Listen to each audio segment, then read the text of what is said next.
Mungu wetu hajashindwa kujibu. Mungu wetu ana majibu yote. Nini kinachotufanya tushindwe kujibiwa? Ni changamoto tulionayo. Tukija kwenye maombi hapa, sisi ni watakatifu wote. Yaani huwezi kumpata mbea kanisani hapa saizi, hayupo. Kila mtu ni mtakatifu. Ngoja tutoke pale getini pale, utasikia yaani semina ya leo mama fulani angekuja, yaani ilikuwa inamuhusu. Ingekuwa inamuhusu angekuwepo hapa. Haleluya. Maadamu hajaja, wewe uliyeko hapa inakuhusu. Haleluya.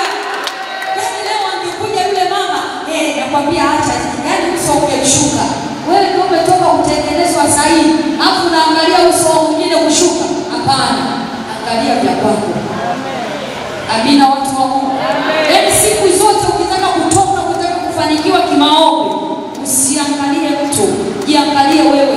Hata neno kama unajua huyo ana hiyo shida, mwambie Baba, kwa nini umeruhusu sikio langu likasikia? Nipeleleze, nichunguze. Kuna mahali siko sawa. Haleluya. Hao ndio watu tunaotaka kwenda wapi? Watu tunaotaka kwenda mbinguni.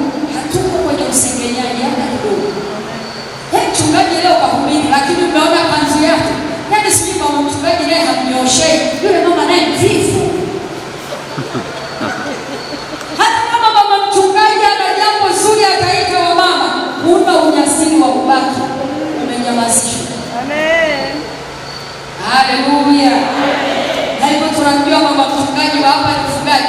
Angalia mifugo tu, angalia nguo ya mume wake, angalia suti ya mume wake, yaani angalia yaani hivi hakuwepa tamu amtengeneze kola ya nakuhu. Njia anayoitumia adui kumnyamazisha mwanamke, hofu. Hebu sema hofu. Sema tena hofu. Haleluya. Yaani hapa niliposhika hii mic, nikampoint mwanamke mmoja tu, hebu simama. Yaani mpaka afike hapa, mapigo ya moyo yameshabadilika. Yaani basi hata kama mtandio uliwekwa kwenye pochi, kabla hajainuka anauchukua kwanza mtandio afunike ili tusione hapa. Nini? Hofu. Wasiwasi. Mashaka. Kutokujiamini. Jiamini mwanamke. Haleluya. Jiamini. Ondoa hofu. Hofu ni mlango wa adui wa kukupiga na kukunyamazisha. Una kitu kizuri unataka kuongea, hofu. Unaanza kutafuta mtu. Huo ujumbe ni wa kwako. Sema basi, mama sema basi. Nani asema? Wewe ndio umeambiwa sema. Na nyumba sema. Haleluya. Hofu, mashaka, uoga, wasiwasi, hivi vyote ni mlango wa adui wa kunyamazisha mwanamke. Wewe inawezekana wewe ni mume wako kabisa, lakini husubutu kumwambia jambo zuri. Uoga. Ikimwambia inawezekana atakupiga kibao. Mume wako ni rafiki yako. Haleluya. Sasa usipozungumza naye vizuri kule ndani, ndio matokeo yake sasa, kwa sababu sijasema vizuri ndani, ninapata mlango wa kwenda kwa mkabidhi mwenyekiti, mwenzangu mume wangu, yaani achana na ule baba. Yaani nimemwambia niletee hiki, yaani wewe acha tu. Haya yote unipaswa kumwambia mume wako mwenyewe. Hofu. Sasa unapomwambia yule humjui vizuri, kama ana tabia mbaya, anayachukua madhaifu yako, anayatendea kazi, anakuzunguka kwa mlango wa nyuma. Kesho unasikia twende mahakamani tukapeane haraka, alafu baada ya siku chache huyu uliyekuwa unampelekea taarifa unasikia yuko na mume wako, kwa sababu ulikuwa na hofu. Ana adui atunyamazishe kukata tamaa. Wanawake wengi tunakata tamaa sana kwa vitu vidogo vidogo, kwa mambo madogo madogo unakata tamaa. Baada unapokata tamaa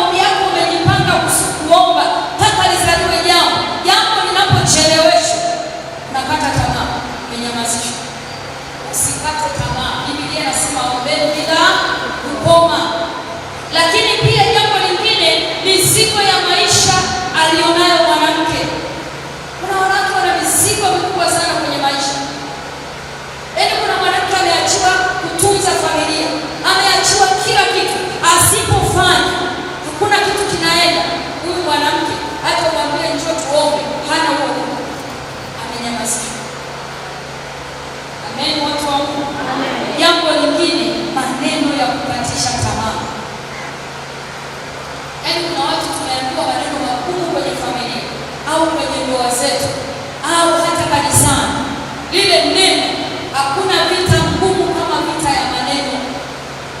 Haiko, yaani ni ngumu sana. Kuna watu tunaishi, lakini maneno tuliyowahi kutamkiwa yapo yanaishi ndani. Kwa hiyo wakati mwingine unasema ngoja nikaombe, yale maneno yanatamkia wewe. Jitahidi usiweke kitu moyoni. Bwana asifiwe. Jitahidi kuwa mtu wa msamaha. Samehe tu. Samehe kwa faida yako. Amen. Amen. Lakini kuna watu tuna majeraha kutokana labda na maneno, kukatishwa tamaa, maisha magumu au uchungu, migogoro ya kifamilia imeachilia majeraha ndani ya moyo. Huyu mwanamke usitarajia atakuwa mwepesi wa kuomba. Hawezi kuomba. Jeraha limepanda. Na wanawake sisi ni wazuri sana. Unaweza kumuona mwanamke kavaa nguo vizuri kapendeza. Unaweza kumuona mwanamke yuko kwenye nyumba fulani ukasema, yaani yule mama kwa kweli, yeye amefaidika. Kumbe laiti ungejua hana amani hata dakika moja. Wewe ambaye hujui kesho unakula nini, una amani kumzidi huyu mama hataomba. Bwana asifiwe. Lakini pia kurudishwa nyuma kiroho. Kila unapopiga hatua unasema sasa ninaweza kuomba, nimeweza kuomba hata dakika 20, ninaanza jambo, unaanza kurudishwa taratibu. Inawezekana hata familia uliyotoka sio watu wa maombi. Sasa wewe unapoanza namna hiyo, adui ana jambo na wewe, unaomba unaenda wapi? Sisi tumeshaagana kwenye familia, sio watu wa kuomba, sio watu wa kusoma neno, sio watu wa kumcha Mungu. Wewe unaenda wapi? Nataka nikwambie, kama una hicho kitu, songa mbele, kazana. Amen. Amina, watu wa Mungu. Usikate tamaa. Hata kama leo utaomba dakika 10, nitatamani sana mbele za Mungu. Kesho hautaishia hapo. Kesho utaenda na 20, kesho utaenda na 30. Baada ya muda utaenda risali zima. Haleluya.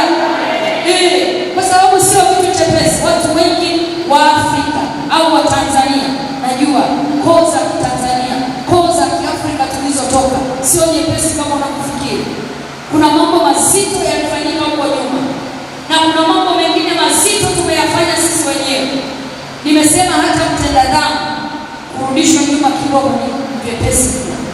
Kila unapotenda dhambi unapoteza ujasiri. Unapopoteza ujasiri umerudi nyuma. Amina, watu wa Mungu. Kwa hiyo adui anaachilia hayo ili kuzima moto wa kiroho ndani ya mwanamke na mengine mengi tu. Nataka nikwambie, songa mbele. Amina, watu wa Mungu.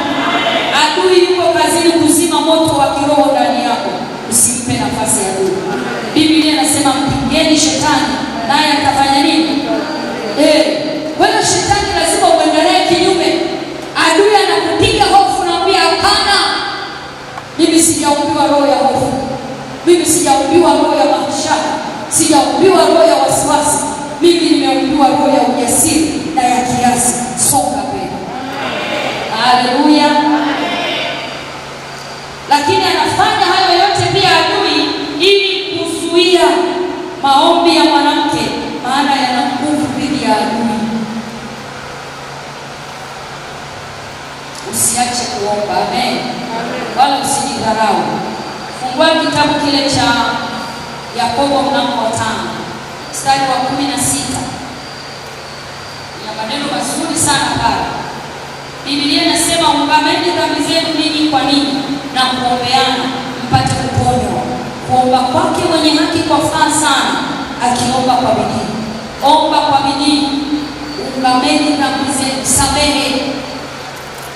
Wewe mpaka hayo majeraha yako ndani, ni kwa sababu umeshindwa kuachilia, ni kwa sababu umeshindwa kusamehe. Hebu samehe. Amina, watu wa Mungu. Ungameni dhambi zenu ninyi kwa ninyi mpate kuponywa. Biblia inasemaje? Akusamehe maovu yako, akuponya magonjwa yako yote. Kwa hiyo unaposamehe, mnaposameheana, kuna uponyaji wa ndani. Ule uponyaji utakuruhusu wewe usimame uombe. Utakuruhusu wewe upaze sauti mbele za Mungu. Lakini kama huyu sio mtu wa msamaha, sio mtu wa kuachilia, nataka nikwambie, sio rahisi kuomba, sio rahisi kuomba.